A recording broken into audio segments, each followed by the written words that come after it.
Presidential, parliamentary, and regional elections began in Chile on Sunday, with high attendance at the polling stations amid the COVID-19 pandemic. The elections are taking place as Chile has been hit by high inflation, the pandemic, and social unrest. President Sebastián Pinera called on citizens to vote with conviction, knowing that we are living in difficult times, but with unity we will overcome them and move forward. Vengan a votar tranquilos, vengan a votar seguros, se han tomado los protocolos, se han cumplido las reglas, nos hemos extremado para poder asegurar que vamos a proteger bien la salud de todos y muy especialmente de los adultos mayores, las mujeres embarazadas, los enfermos crónicos, que van a tener facilidades para poder votar.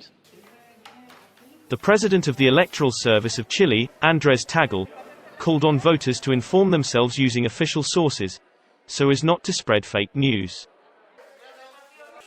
Hacemos un llamado especial a informarse por fuentes oficiales y no difundir noticias falsas que pueden causar un terrible daño al ejercicio de nuestra democracia.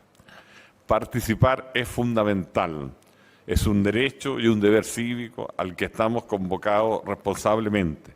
Se trata de elegir el país que quieres. Minister of Health Enrique Parras said that, despite the increase in COVID-19 cases since September, the indicators have stabilized in the last 2 weeks.